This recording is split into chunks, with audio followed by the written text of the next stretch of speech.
Welcome and happy 2024 to you, Dorina Girbovan. Thank you so much for joining us today. For our audience, can you kind of remind us a little bit about who you are and how you got involved in space?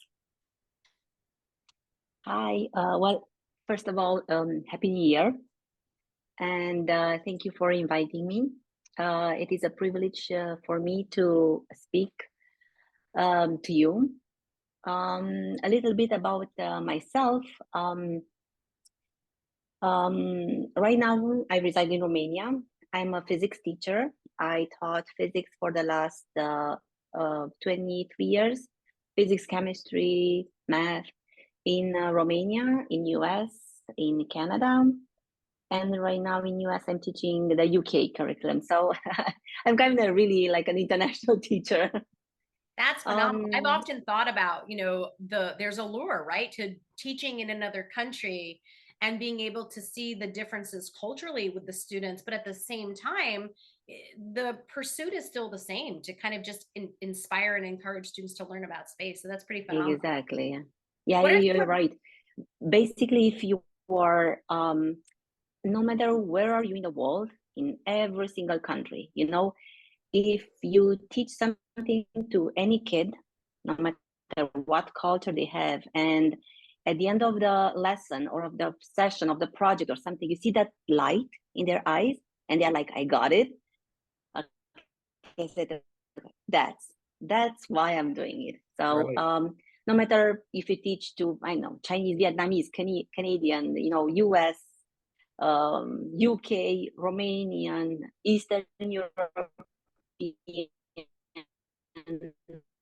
they are all the same. If you see that light, then you know that you accomplished your goal for that lesson. right. Right. Now, you say you teach in Romania now, but tell us how you got involved with actually doing space-related work. Well, I lived for a long time in US and then in Canada, and then at some point we decided to move back to Romania. And upon my return here, I applied for a training at the European Space Agency for a teacher. Okay, and actually that's the first time when I encountered that space topics. So I really liked it, and there was something at the training that triggered me. It was an app that they were using it, presenting it to the kids, in which you could basically use the trajectory for a meteorite to strike the Earth, and you could actually change the size of it, the density, where it lands. And it was really funny because once I returned home and I did that with the kids, they were all trying to strike in either the school or the house, So I said, all the kids are the same all over the world. Right. So that was my first encounter. And then once I returned, I started to promote space in the educational system with the teachers that I met. I did trainings in here.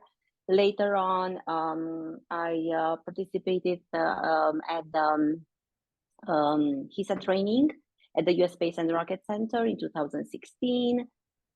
And everything went from there. So, and since that, I'm really, really familiar and close, and I love it.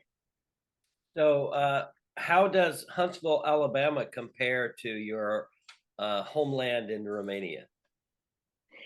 Well, it's a different land, in the sense that when I went there and when I take my students there, they basically transport themselves in a different, like in a movie, in a different reality, and they can see how an astronaut feels, what they do, and also they understand that it's much more than just being an astronaut. Like space, it's much more than just the astronaut. It's everything that comes, behind it and support that, like mechanics, engineers, I don't know, landing, parachutes, whatever. There are lots of things.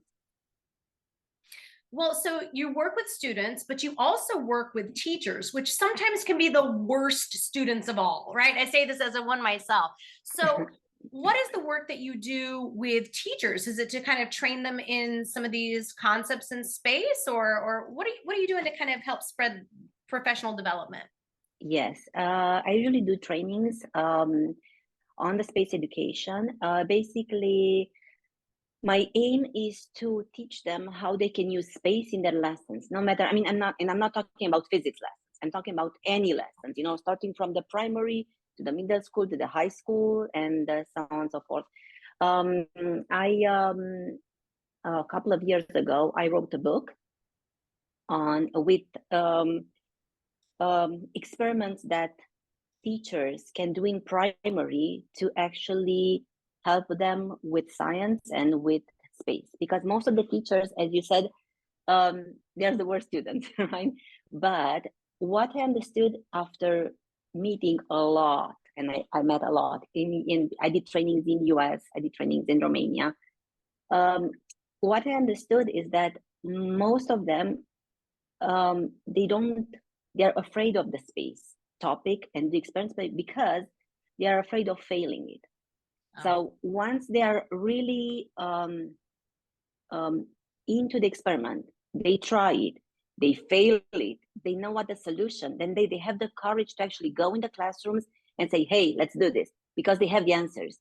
Yeah. So yeah, that's the reason why I wrote actually that book, to help them and guide them through every single step in the lesson, from the safety to like the material to the instructions, outcomes, and everything, to actually see how they can use the space. Well, I think it's interesting you mentioned, and we've come across this with working with teachers as well. Oftentimes there's a fear. Right now, my area of expertise in teaching is English and debate, and yet I work with Kevin, and we do a lot together with our students related to space. But there's a kind of a concern that they might not know enough, because if you're doing about space, you must be an engineer or a rocket scientist, right? And that's not true. So there's some of that as well. It's a mindset shift that teachers have to realize. It's okay to not know the answers all the time. You may feel comfortable in knowing it, but sometimes finding the answers and making mistakes along the way with the kids helps them to realize too that failure is part of the process. Yeah. And actually, this is one of my major parts in a training with teachers, to actually tell them that it's okay to show the students that we are vulnerable. I mean, we don't know everything. Like we are, I call the syndrome of, like, the syndrome of eternal student. We always study, and it's normal. It's okay. Like it's okay not to know the answers. Sometimes I had students that knew, I don't know, quantum physics even like better than me, because they are so into it, and they read only about that, and it's okay. I can learn from you, and you can learn from me. It's Right. fine. Well, what's the name of your book? You should plug it while you're here. Yeah, well, it was published only in like a small, and it's in Romanian, but I plan to write other books, and now, as I'm a part of the G100. And we'll ask you about that in a minute. Is your book written in Romanian? Is Romanian the spoken language, or was it written in English, or what language did you write your book in? I wrote it in Romanian because I wanted to target the primary teachers. The reasoning behind it was that, at the primary, students have that spark. They love to try things. They do. So my reasoning was, if I empower the teachers at the primary to actually help them and maintain that spark, later on we can do with middle school, and then from middle school to high school, and then you can get like generations of scientists. Right. So we should take one of your high school students and one of our high school students, and they should translate your book into English. Then we should publish it on Amazon, where it could be easily obtained. We do actually have some students who speak Romanian. I'm thinking of Sebi. They are Romanian. And we have students that have published, I think we published, our children, the students have published 2 books of their own and illustrated. Yeah, So that's a way, possibility. if you think about it, if space is big enough for everyone, right? Of Then course, of course. getting a wider audience for your textbook would actually be part of the learning process for whoever, your students that maybe translated your work. Well, and I was thinking about teachers we know, like Pauline Walsh, who was amazing with those kindergartners. I bet she would love to have access to some of these lessons there as well. Well, so you work with students, you work with teachers. Tell us a little bit about your Beyond the Stars, your NGO that you have going on, and how that kind of mixes in with both. And is that part of the G100 that you mentioned also? No, no, it's a separate thing. No, it's a separate thing. Well, with Beyond the Stars education, everything happened in 2016 when I went for that training at the U.S. Space and Rocket Center. And at that time, there was one training from like one guy, now is a friend of mine, but he basically showed us a picture on his presentation with one student sitting on the top of a pole, of course, with harness and everything. And I was like, oh my God. Well, later on, I realized that, I mean, he told us that student was visually impaired student. And I was like, oh my God, like I cannot do that. And I'm sighted, right? How those students can do that. And then he talked about this amazing program that they do with the visually impaired students at the COBIS, at US Space and Rocket Center. And after the training, my first question was, do you have any Romanian students in it? And he said, no. I said, okay, I'm going to change that from next year. So that's true. After the following year, I came home, tried to look for visually impaired students, that were in high school. Let's see what the applications are and so on and so forth. So we did all the process and everything. They got the scholarship. I took them to the visas, US visas, bought the tickets and everything, and I started to chaperone. So this year was my 4th year with students, and the reason behind Beyond the Stars education is actually that I wanted to bring more students, more Romanian students with visual disability there, because I love the program. There is an amazing change in them once they return. Like once they do all those activities as astronauts and everything, and they come back, they are different people, like different totally. They're out of shell, they speak, they apply for projects. And I saw the impact, and their parents saw the impact that this program has on them. And right now, I opened this Beyond the Stars education to actually raise money to take more students there, because it is amazing. It is amazing. Like, I mean, I don't know how familiar you are with students or children with disabilities in this part of the world, but a lot of them stop at high school. So they don't go into university, due to lack of equipment and anything else that you can think of. And in the first year, in 2017, when I took 2 students there, and I had one girl there, barely spoke English, with 3 months before we actually went there. And she learned English in 3 months. We went there. She enjoyed the program, talked with people, helped everybody. She basically participated in every single activity without any fear. And it was even a shock for me. Well, she actually won the Golden Award Star, which is one award that is given for only one student at that camp, the one that flourished the most. And I was so proud of it. And right now, we returned to Romania. She started to talk about this project, apply to university, finish her university, and right now she's sending me a picture and saying that, hey, Miss, I'm in master. She's doing a master in social work. Oh, that's phenomenal. So You must be yeah, that's so proud. yeah, that's one example. The ones that I took in 2022, I took two girls at that time. I mean, so far I already took all the time I took two students. And that girl sent me a picture 2 weeks ago, and I asked her where she is, and she said, I'm in the United Nations Parliament. And I was like, what are you doing there? And she said, Miss, you showed me in the space camp that I want to do more and I can do more. And right now I'm working really hard to get it. Once she returned home, she applied for Erasmus projects. She went to Greece. So this program actually changed them. So right now I'm trying to raise the money to take more students, because I mean, they can afford only some scholarships. And I'm trying to, through Beyond the Education, to find sponsors to actually give more scholarships and take them there. Well, if somebody were listening and they wanted to reach out and make a donation, and if you send me any like website links, I can put them in the show notes as well. But Yeah, where can definitely. somebody reach out to you?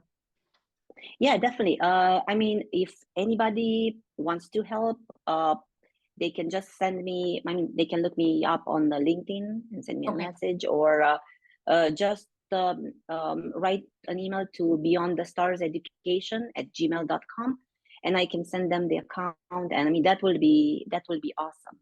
Great. I'm not sure, you know, how many listeners that we have as far as our reach is concerned, but sounds like an amazing cause. And I worked with a student. I'll share this briefly because I know Kevin has another question for you. But in my debate courses, right, oftentimes I come across students. You'd think that students with disabilities, it's more of a challenge for them. It doesn't come as easy. And I worked with two students, one of whom was blind, who was sighted, and she was not sighted, but we needed to transfer all of her work into Braille at the time, right? So that we had like through the school district, they would do that. But she was phenomenal. And she never let that stop her. And I had one student who had muscular dystrophy, who also would show up at tournaments, and he would, you know, do the best. When a student like that, particularly any student who gets success, they are empowered. But in particular, I think these kinds of students who might be facing challenges a lot bigger than what more barriers to entry, and then barriers to being accomplished. Yeah, and like in the case of your students, you're saying like here, I think it's not uncommon for students to be able to go on to college and have those resources to try to have that. I think it sounds like you're probably the biggest change for those students. So kudos to you. Well, I just opened the possibility, you know, and they work for it. I mean, I was just there to give them support. And I think that's the important thing. It's important not to give them the fish, you know, and to actually teach them how to fish. How to fish, so that's what that's what I'm doing with all my students. And not only the I mean, I'm not a teacher of visually impaired students. This is just a project, a separate project that as my I call it my soul project, you know. But I'm teaching this to my regular students too, and to the teachers. You need to learn how you get scholarships, how you build your CV, even for teachers, how you get to trainings, you know, where to apply them. And so you can have a professional development from there. You're not stuck in that same position. Yeah, you have to keep learning, right? No matter what that challenge is. I agree totally with a couple of things you said that I'll highlight. Number one, about you can't be afraid to fail, right? You've got to be willing to try the new things. That's so true. Teachers, I still think if you're an educator, you should really only teach the things that you're most passionate about, because that is the best chance the student has to catch that sort of fire that you have as you've done with your kids. So it sounds like if you had, perhaps Romanian children are a lot like US kids in that some have resources to do things and some do not have resources. But if you had some more funding with your nonprofit, then you would be able to change the lives of more kids, or have a chance to impact more students' lives. I wanted, you mentioned the G100. I don't think you've explained what the G100 is. Would you mind telling us a little bit about that? Yes. G100, well, how can I describe it? It's empowerment entity, let's say, for women. So I don't know if you're familiar with at all or no, nothing. I don't think I've ever heard of G100. Is it something that's Europe focused or Romania focused? No, it's worldwide. Worldwide. It's worldwide, yes. And it started, if I understand, in India. And basically, it aims to make a network or to build a network of women that can change the world in the better. You know, there are lots of wings. I'm in the Space Technology and Aviation Wing. And then each wing, so we have global chairs for each wing, and each global chair has representatives from each country as a chair, and then from there we have an advisory. So basically, it's a network of women then that tries to change the world, to empower other girls in order to, you know, get I know, resources, network to build their CV. And in our case, because we are in space technology and aviation, to actually get in this field, because we don't have a lot of girls in this field. Mostly are women, are men. How do they do that? How does the group reach out? It sounds like it'll be a network of women who can specialize in an area, and then the job would be to kind of teach or outreach or do whatever it is. How do you get your expertise out there? Well, we just started with it last month, and right now we are trying in the mission and vision for it. For the Space Technology and Aviation Wing, the global chair is Shalini Brunswick from Colorado Springs, from Space Education, Space Foundation. Yes, I know and, her. Yeah. So that's what we are doing right now. We already, we had our first meeting when we discussed, okay, what can we do for the 2022? What will be the plan? What resources do we have? What meetings where we can reach people, where we can talk about what we do? So we have women from all parts of this space technology and aviation field, like from the production to politics to I don't know, like military. Yes. I'm thinking of Yarouj Samin as we're talking. We know someone from Pakistan who's doing something similar with women.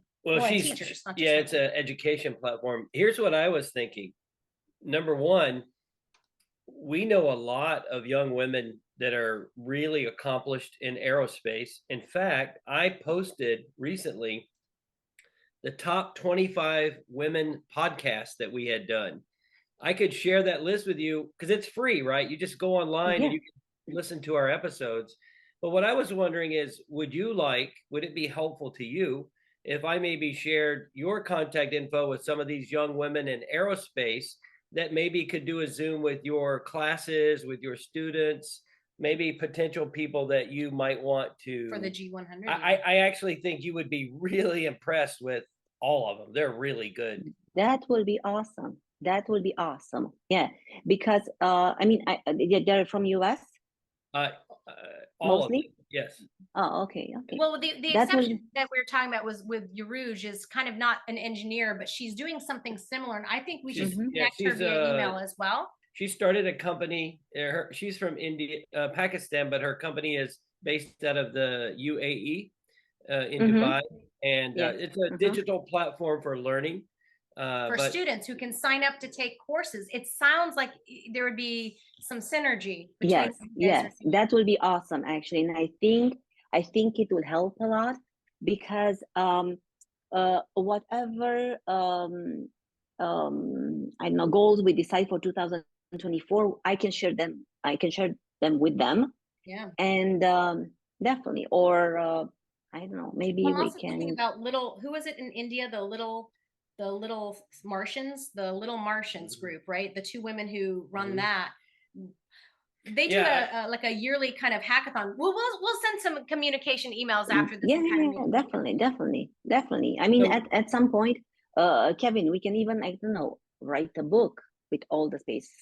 You never know. No, And put, because I think that's inspiring. Most of the girls, they are afraid to get in this field because of men, or because they don't feel that they are enough for it. absolutely. And I think that once they are going to read, because once they're going to read about us, and maybe we can, I know, empower them and say, hey, if they did it, I can definitely do it. Sure. You So, would not you would not even need to buy a book that our girls had published and authored or written. You could just show them the Amazon page and say, yeah. see this book? That's a 12 and a 14-year-old or a 16-year-old young lady you could do it too. that wrote the book and illustrated the book. And the only thing Mhm. stopping you is you just have to get started. Yes, Right. exactly. So- Yeah. Well, we'll definitely send some follow-ups rather. But we are at, of course, the end of our time, and we always try to kind of lead with something really inspirational for our listeners. And you've already shared, like, you're doing so much as an individual with different lanes and different hats. But if you were to give just a few pieces of advice to listeners who might be thinking about, like, I'm not really sure whether or not I should attempt something, whether it's students or even parents of students who might be listening, or even teachers, right? What advice do you have for our listeners today? Well, I would say that if you don't try, you have a 0% chances to get it, right? So in order to actually accomplish something, you need to start. Like Kevin said, you need to sit down, start writing, and the sky is the limit. we agree with you on that. Well, we look forward to making these connections with you, and I'm sure That keeping would in be contact awesome. with you. And thank you so much for spending your time today. Thank you very much, guys, for having me. You're very welcome.